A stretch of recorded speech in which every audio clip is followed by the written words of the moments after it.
So this is a Shimano 300LX front derailleur. This one is for a triple. I think they made a double as well. It is spring loaded to the seat tube. So when you take it apart, a bunch of parts fall off, explode everywhere.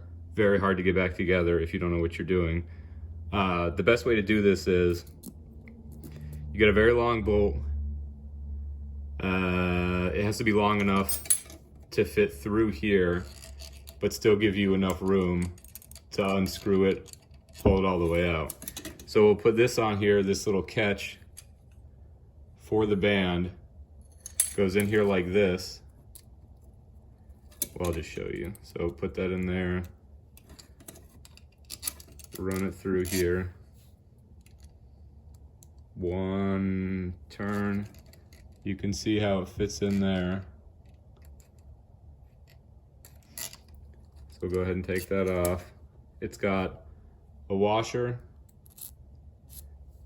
a spring, and then the bit. So screw goes in first, then your washer, then your spring, then your bit in the direction that we just looked at. Make sure it fits. Screw it on there. This isn't even the right thread. I think this is 1024 and this is M5, but it doesn't matter because you only need to put it on there 1 or 2 turns. So we get our spring clamp. Get this situated in there just to hold it in there. Get our spring clamp. Lock it in there. There's our snap. So now it's in there. We can unscrew this, put our bolt in, and there we go. Not too bad. It took a little bit.